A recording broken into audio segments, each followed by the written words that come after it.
Que a graça e a paz seja com todos. Hoje quero lhes narrar a mensagem de Arthur Walkington Pink, A Palavra de Perdão, da série 7 Brados do Salvador na Cruz. Que Deus te abençoe e fale ao teu coração. Vamos para a mensagem.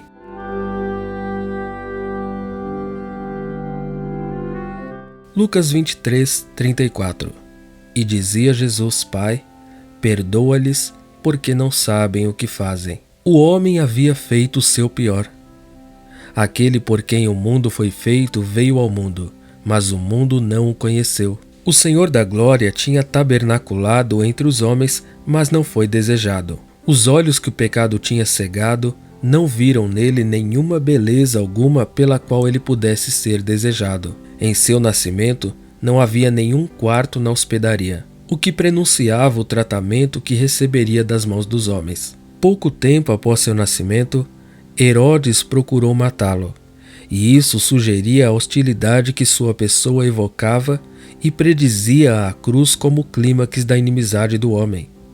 Repetidas vezes seus inimigos tentaram sua destruição, e agora os vis desejos deles foram-lhes concedidos. O Filho de Deus tinha se rendido nas mãos deles. Um arremedo de julgamento havia acontecido e, embora seus juízes não tenham encontrado nenhuma falta nele, todavia, eles se renderam ao clamor insistente daqueles que o odiavam à medida que eles repetidamente clamavam: crucifica-o. Uma ação bárbara tinha sido feita. Nenhuma morte ordinária satisfaria seus inimigos implacáveis. Foi decidida uma morte de sofrimento e vergonha intensas. Uma cruz tinha sido assegurada. O Salvador seria pregado nela, e ali ele foi pendurado em silêncio. Mas nesse instante seus lábios pálidos são vistos se mexendo. Ele está clamando por piedade? Não. O que então? Ele está pronunciando maldição sobre aqueles que estão lhe crucificando? Não. Ele está orando pelos seus inimigos, e dizia Jesus: Pai, perdoa-lhes, porque não sabem o que fazem. Lucas 23, 34. Essa primeira das 7 palavras na cruz do nosso Senhor o apresenta em atitude de oração. Quão significante, quão instrutivo! Seu ministério público tinha sido aberto com oração, Lucas 3, 21. E aqui vemos ele sendo fechado com oração. Certamente ele nos deixou um exemplo. Não mais aquelas mãos ministrariam ao doente, pois estavam pregadas no madeiro cruel. Não mais aqueles pés poderiam levá-lo nas tarefas de misericórdia, pois estavam presas no madeiro cruel. Não mais ele poderia se ocupar na instrução dos apóstolos, pois eles tinham-no esquecido e fugido. Como então ele se ocupou? No ministério da oração. Que lição para nós! Talvez essas linhas possam ser lidas por alguém que, por razão da idade e doença, não é mais capaz de trabalhar ativamente na vinha do Senhor.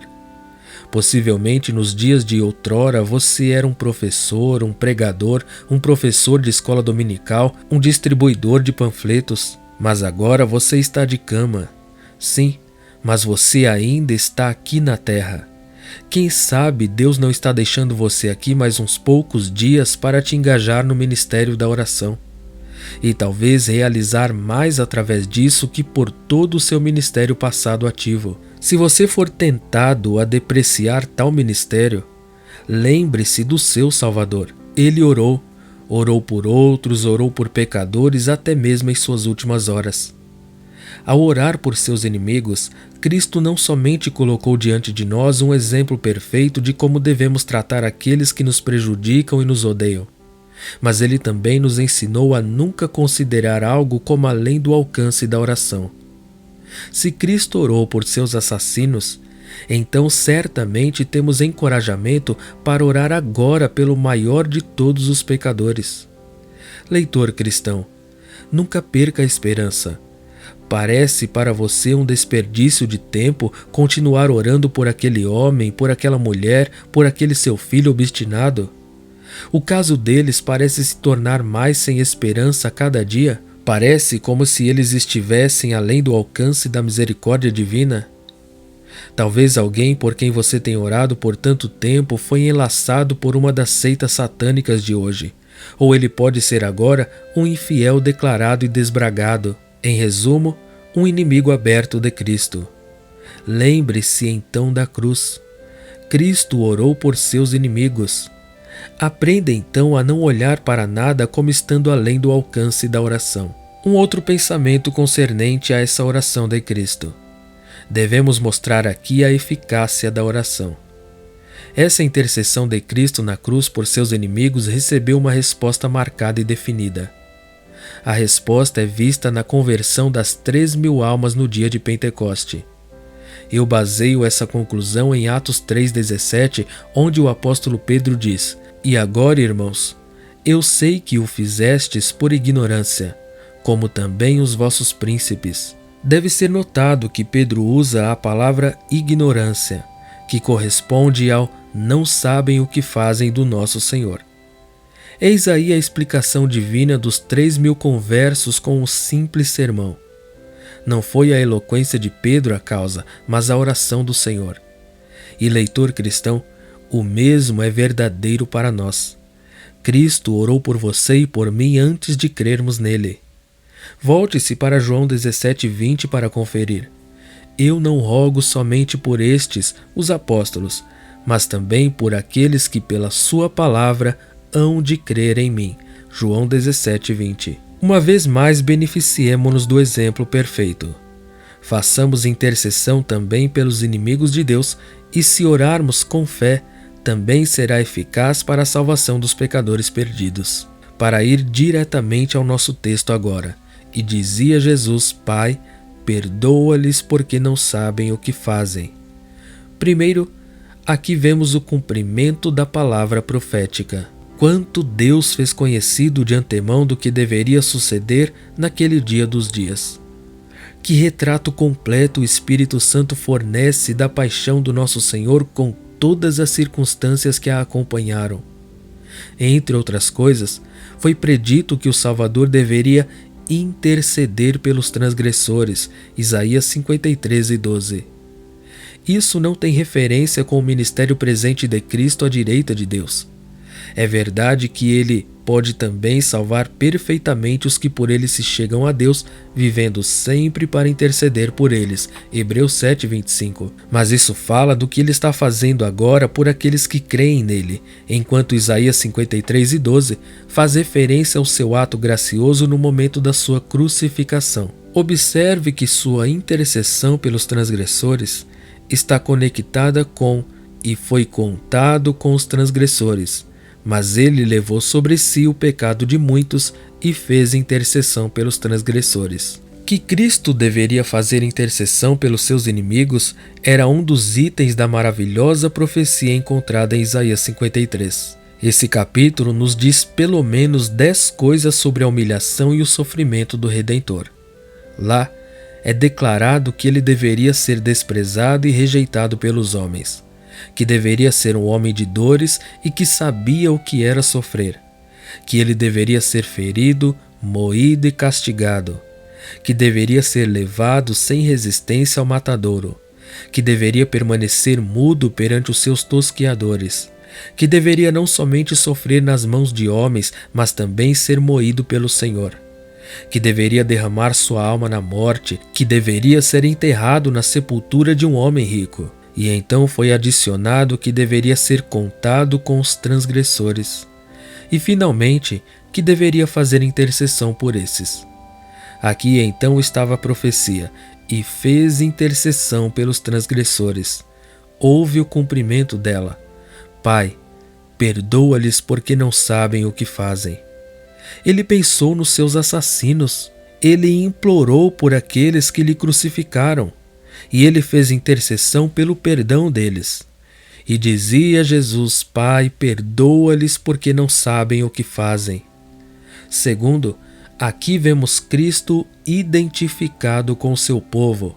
Pai, perdoa-lhes. Em nenhuma ocasião anterior Cristo fez tal pedido ao Pai. Nunca antes ele tinha invocado o perdão dos outros ao Pai. Até aqui ele mesmo perdoou. Ao homem paralítico ele disse: Filho, tem bom ânimo, perdoados te são os teus pecados. Mateus 9:2. A mulher que lavou seus pés com suas lágrimas na casa de Simão, ele disse: os teus pecados te são perdoados. Lucas 7,48. Por que então ele agora pediu ao Pai para perdoar, ao invés dele mesmo pronunciar diretamente o perdão? Perdão de pecado é uma prerrogativa divina. Os escribas judeus estavam certos quando arrazoaram: quem pode perdoar pecados senão Deus? Marcos 2,7. Mas dirá você: Cristo era Deus, com toda certeza, mas homem também, o Deus homem.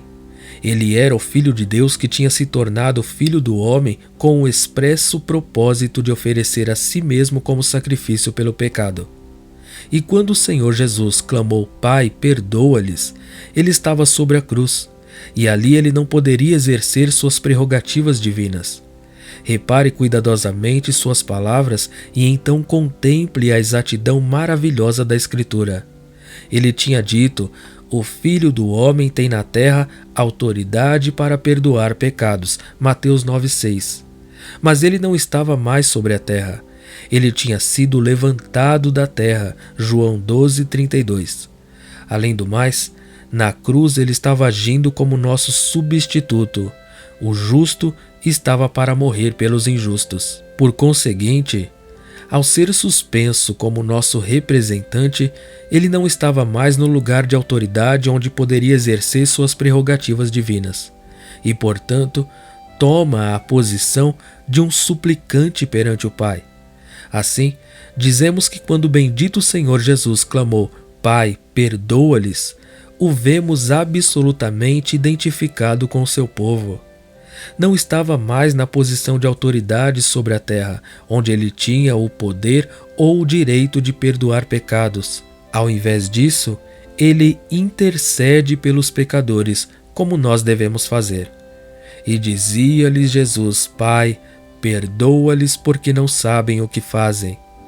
Terceiro, aqui vemos a avaliação divina do pecado e sua culpa consequente. Sob a economia levítica, Deus exigiu que a expiação devesse ser feita pelos pecados praticados por ignorância. Levítico 5, 15 e 16. Quando alguma pessoa cometer uma transgressão e pecar por ignorância nas coisas sagradas do Senhor, então trará ao Senhor, por expiação, um carneiro sem mancha do rebanho, conforme a tua estimação em ciclos de prata, segundo o ciclo do santuário para expiação da culpa. Assim, restituirá o que ele tirou das coisas sagradas e ainda de mais acrescentará o seu quinto, e o dará ao sacerdote. Assim o sacerdote, com o carneiro da expiação, fará expiação por ela e ser-lhe-á perdoado o pecado. E lemos novamente, Números 15, 22 a 25. Quando errardes e não cumprirdes todos estes mandamentos que o Senhor falou a Moisés, sim, tudo quanto o Senhor vos tem mandado por Moisés, desde o dia em que o Senhor ordenou e daí em diante nas vossas gerações, será que quando se fizer alguma coisa por ignorância e for encoberta aos olhos da congregação, toda a congregação oferecerá um novilho para holocausto de aroma agradável ao Senhor, com a sua oferta de manjares e libação, segundo o rito, e um bode para oferta pelo pecado. O sacerdote fará expiação por toda a congregação dos filhos de Israel, e lhe será perdoado, porquanto foi erro, e trouxeram a sua oferta queimada ao Senhor, e a sua oferta pelo pecado perante o Senhor por causa do seu erro. É em vista de passagens tais como essas que encontramos Davi orando: expurga-me tu dos erros que me são ocultos. Salmo 19, verso 12. O pecado é sempre pecado aos olhos divinos, quer estejamos conscientes dele ou não. Pecados cometidos por ignorância precisam de expiação tanto quanto os conscientes. Deus é santo, e ele não rebaixará seu padrão de justiça ao nível da nossa ignorância. Ignorância não é inocência. Na verdade, ignorância é mais culpada agora do que na época de Moisés. Nós não temos desculpas pela nossa ignorância. Deus tem revelado clara e plenamente sua vontade. A Bíblia está em nossas mãos e não podemos alegar ignorância de seu conteúdo, exceto para condenar-nos por nossa preguiça. Ele tem falado e por sua palavra seremos julgados. E todavia, permanece o fato de que somos ignorantes de muitas coisas. E o erro e a culpa são nossos. Isso não minimiza a enormidade do nosso delito. Pecados cometidos por ignorância precisam do perdão divino, assim como a oração do Senhor nos mostra claramente aqui. Aprenda, então, quão alto é o padrão de Deus, quão grande é a nossa necessidade, e louve-o por uma expiação de suficiência infinita que limpa de todo pecado. E dizia Jesus: Pai, perdoa-lhes porque não sabem o que fazem. Quarto, aqui vemos a cegueira do coração humano, porque não sabem o que fazem. Isso não significa que os inimigos de Cristo eram ignorantes do fato de sua crucificação. Eles sabiam perfeitamente que tinham clamado: crucifica-o. Eles sabiam perfeitamente que o seu vil pedido lhes tinha sido concedido por Pilatos. Eles sabiam perfeitamente que ele tinha sido pregado na cruz, pois eram testemunhas oculares do crime. O que então o Senhor quis dizer quando disse: porque não sabem o que fazem? Ele quis dizer que eles eram ignorantes da grandeza do seu crime. Eles não sabiam que era o Senhor da glória que eles estavam crucificando. A ênfase não é sobre porque não sabem, mas sobre porque não sabem o que fazem. E todavia, eles deveriam ter sabido. A cegueira deles era inexcusável. As profecias do Antigo Testamento que tinham recebido seu cumprimento nele eram suficientemente claras para identificá-lo como Santo de Deus. Seu ensino era singular, pois seus próprios críticos foram forçados a admitir: nunca homem algum falou assim como este homem. João 7,46. E o que dizer da sua vida perfeita?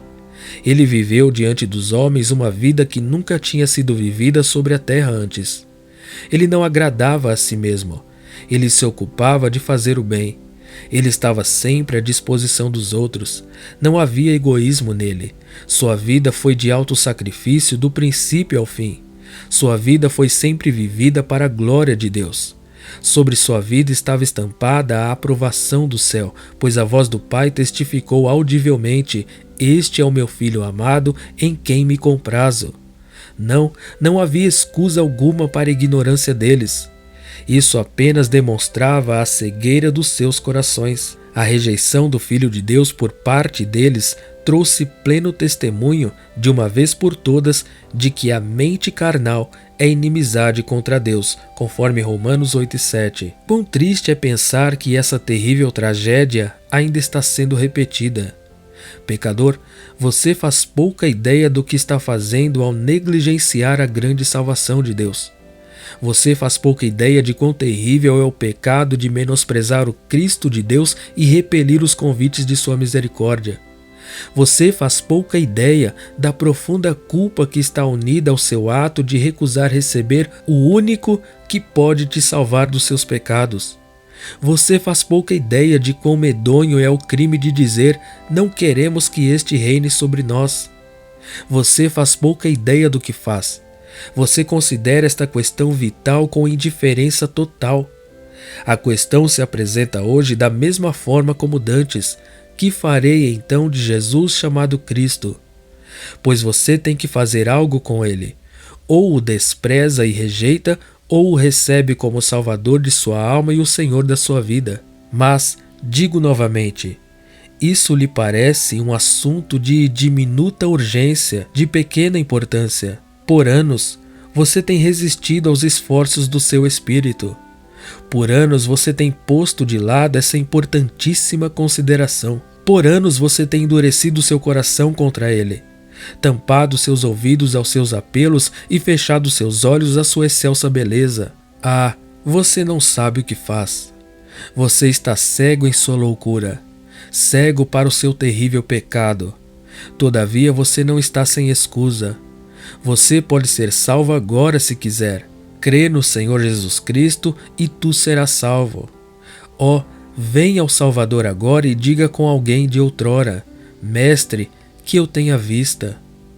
E Jesus dizia: Pai, perdoa-lhes porque não sabem o que fazem. Quinto, aqui vemos uma exemplificação amorosa do seu próprio ensino. No Sermão do Monte, nosso Senhor ensinou aos seus discípulos: Amai a vossos inimigos, bendizei o que vos maldizem, fazei bem aos que vos odeiam e orai pelos que vos maltratam e vos perseguem. Mateus 5,44. Acima de todos os outros, Cristo praticou o que ele pregou. A graça e a verdade vieram através de Jesus Cristo. Ele não somente ensinou a verdade, mas ele mesmo era a verdade encarnada. Ele disse: Eu sou o caminho, a verdade e a vida. João 14,6. Assim, aqui sobre a cruz ele exemplificou perfeitamente seu ensino do monte. Em todas as coisas, ele nos deixou um exemplo. Observe que Cristo não perdoou pessoalmente seus inimigos. Assim, em Mateus 5,44, ele não exortou seus discípulos a perdoarem seus inimigos, mas os exortou a orar por eles. Mas nós não devemos perdoar aqueles que nos maltratam? Isso nos leva a um ponto com respeito ao qual é necessária muita instrução hoje em dia. A Escritura ensina que sob todas as circunstâncias devemos perdoar sempre? Eu respondo enfaticamente: não, ela não ensina. A palavra de Deus diz: se teu irmão pecar contra ti, repreende-o, e se ele se arrepender, perdoa-lhe. E se pecar contra ti 7 vezes no dia, e 7 vezes no dia vier ter contigo dizendo: arrependo-me, perdoa-lhe. Lucas 17, 3 e 4. Aqui somos claramente ensinados que uma condição deve ser satisfeita pelo ofensor antes que possamos pronunciar o perdão. Aquele que nos ofendeu deve primeiramente se arrepender, isto é, julgar a si mesmo por seu erro e dar evidência de sua tristeza por causa dele. Mas suponha que o ofensor não se arrependa. Então eu não preciso perdoá-lo, mas que não haja má compreensão do que queremos dizer aqui. Mesmo que alguém que nos ofendeu não se arrependa, todavia, eu não devo abrigar sentimentos ruins contra ele. Não deve haver nenhum ódio ou malícia cultivada no coração. Todavia, por outro lado, eu não devo tratar o ofensor como se ele não tivesse cometido nenhum erro. Isso seria fechar os olhos à ofensa e, portanto, eu estaria falhando em manter as exigências da justiça. E isso é o que o crente deve fazer sempre. Deus alguma vez perdoa onde não há arrependimento? Não, pois a Escritura declara: se confessarmos os nossos pecados, Ele é fiel e justo para nos perdoar os pecados e nos purificar de toda injustiça. 1 João 1,9. Mais uma coisa: se alguém me prejudicar e não se arrepender, embora eu não possa lhe perdoar e tratá-lo como se ele não tivesse me ofendido, todavia, eu não apenas não devo abrigar nenhuma malícia em meu coração contra ele, mas devo também orar por ele. Aqui está o valor do exemplo perfeito de Cristo. Se não podemos perdoar, podemos orar a Deus para perdoá-lo. E dizia Jesus: Pai, perdoa-lhes porque não sabem o que fazem. Sexto, aqui vemos a grande e primária necessidade do homem. A primeira lição importante que todos precisam aprender é que somos pecadores e, como tais, inaptos para a presença de um Deus Santo. É em vão que escolhemos nobres ideais, adotamos boas resoluções e aceitamos excelentes regras pelas quais viver até que a questão do pecado tenha sido resolvida. Não é de proveito algum tentar desenvolver um belo caráter e ter por objetivo obter a aprovação de Deus enquanto há pecado entre Ele e as nossas almas. Qual a utilidade dos sapatos se os nossos pés estão paralisados? De que utilidade são os óculos se somos cegos? A questão do perdão dos meus pecados é básica, fundamental e vital. Não importa se sou altamente respeitado por um círculo amplo de amigos se ainda estou em meus pecados. Não importa se eu sou honesto em meu negócio se eu ainda sou um transgressor não perdoado aos olhos de Deus. O que importará na hora da morte será: os meus pecados foram expurgados pelo sangue de Cristo?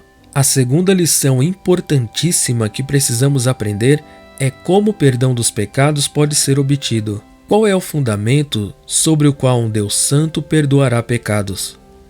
E aqui é importante observar que há uma diferença vital entre o perdão divino e muito do perdão humano.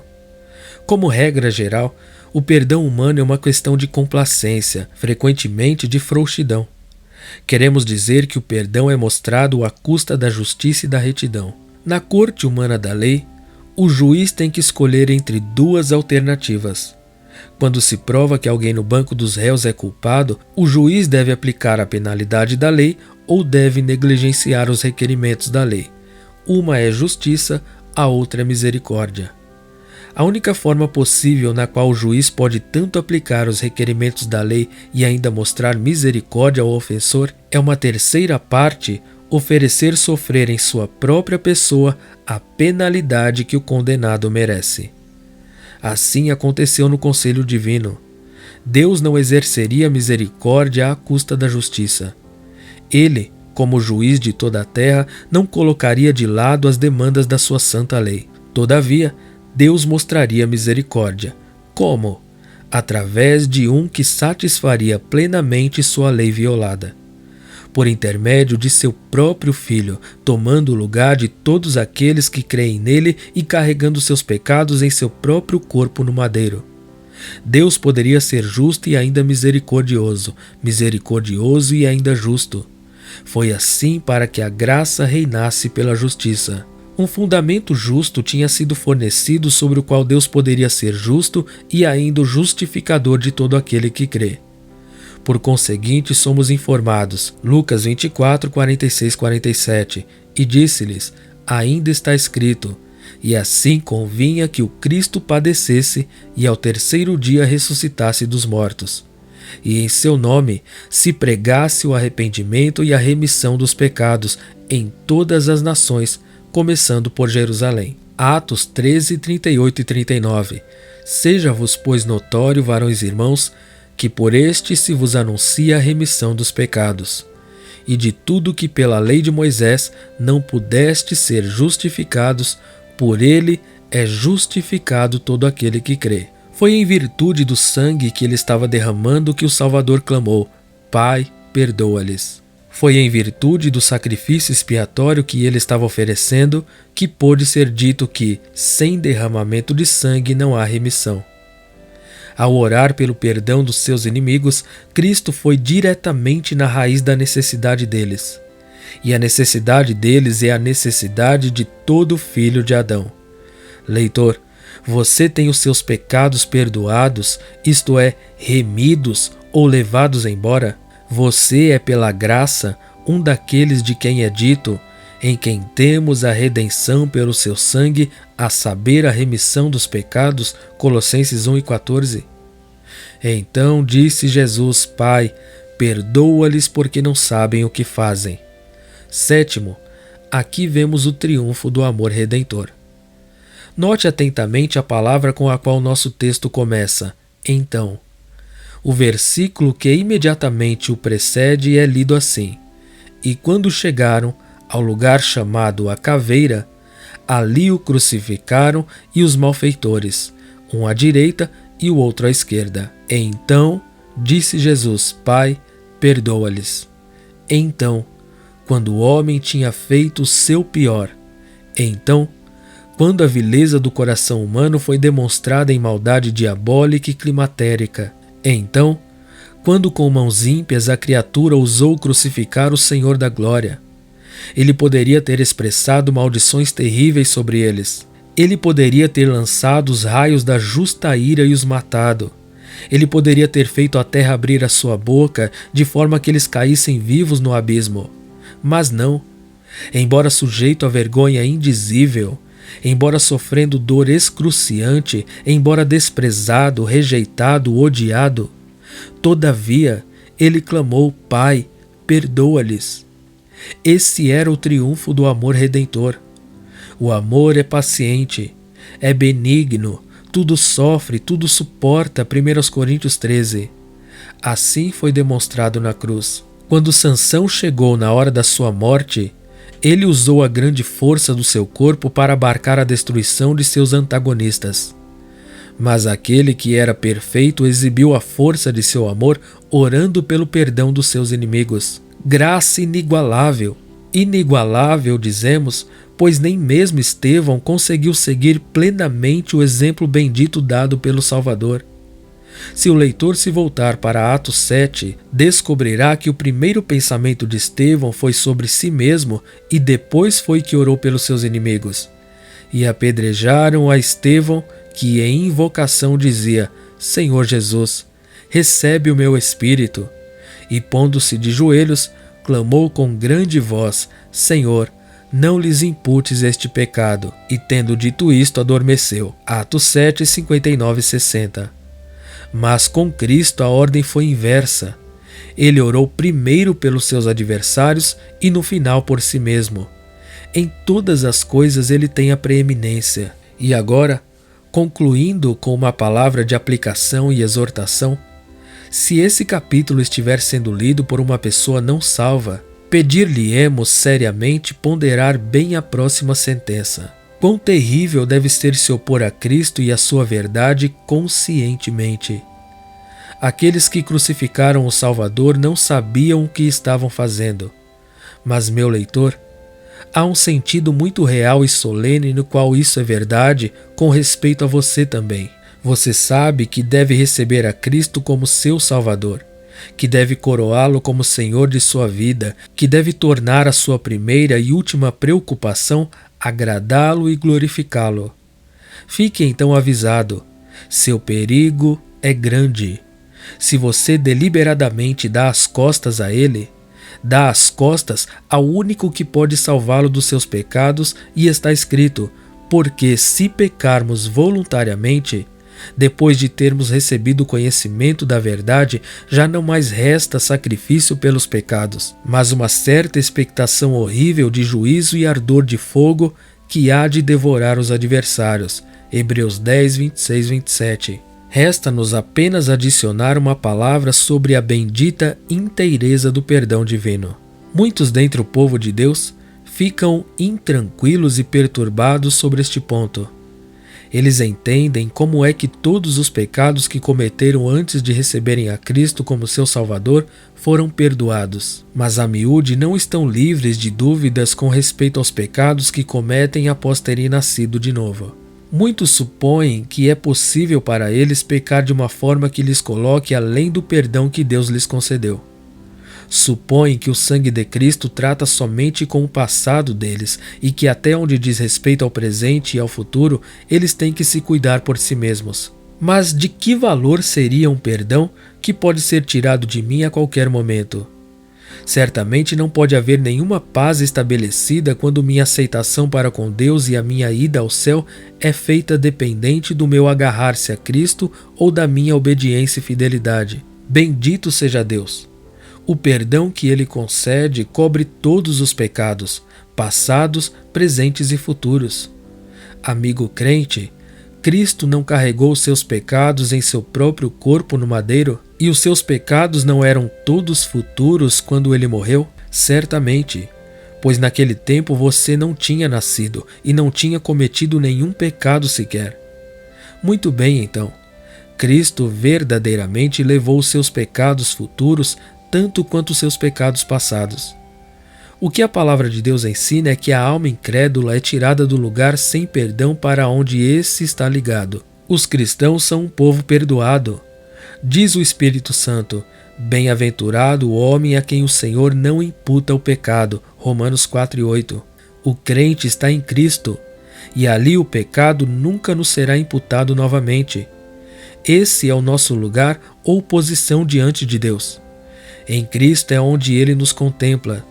E porque estou em Cristo, estou completa e eternamente perdoado. Tão perdoado que o pecado nunca mais será posto sobre mim como acusação no que toca à minha salvação, mesmo que eu permaneça na terra por mais 100 anos. Eu estou fora do alcance para sempre. Ouço o testemunho da Escritura: e quando vós estáveis mortos nos pecados e na incircuncisão da vossa carne, Deus vos vivificou juntamente com Cristo. perdoando-vos todas as ofensas. Colossenses 2:13. Observe as duas coisas que são aqui unidas. E o que Deus ajuntou, não o separe o homem. Minha união com Cristo ressurreto é conectada com o meu perdão. Se então minha vida está oculta com Cristo em Deus, conforme Colossenses 13:3, então eu estou fora para sempre do lugar onde a imputação do pecado é aplicada. Por conseguinte, está escrito: portanto, agora nenhuma condenação há para os que estão em Cristo Jesus. Romanos 8:1. Como poderia existir se todas as ofensas foram perdoadas? Ninguém pode lançar nenhuma acusação contra os eleitos de Deus. Romanos 8:33. Leitor cristão, junte-se ao escritor em louvor a Deus, pois nós somos eternamente perdoados de tudo. Deveria ser adicionado, à guisa de explicação, que é o aspecto judicial que temos tratado aqui. O perdão restaurador, que é o trazer de volta novamente à comunhão um crente que pecou, tratado em 1 João 1:9, é outra questão totalmente distinta. Amém. A palavra de perdão por Arnold Walkton Pink. Que Deus te abençoe grandiosamente. Só quero te pedir um favor. Não se esqueça de se inscrever aqui no canal se você ainda não é inscrito. E se inscrevendo, não se esqueça de ativar o sino de notificação para não perder nenhum vídeo novo, pois todos os dias temos vídeos novos aqui na plataforma. Também peço que você curta o vídeo, que você deixe aquele gostei para que o YouTube possa recomendar para mais pessoas. Dessa forma você estará me ajudando e fazendo parte do crescimento desta obra, além de estar demonstrando valor ao meu trabalho. Também deixe o seu comentário, é muito importante. Assim saberei se você está sendo abençoado por este trabalho e incentivado a continuar. E sendo você abençoado, compartilhe com o seu próximo nas suas redes sociais para que as pessoas também sejam abençoadas por este trabalho. Sem mais, fico por aqui. Deus em Cristo te abençoe copiosamente. Um forte abraço e até o próximo vídeo.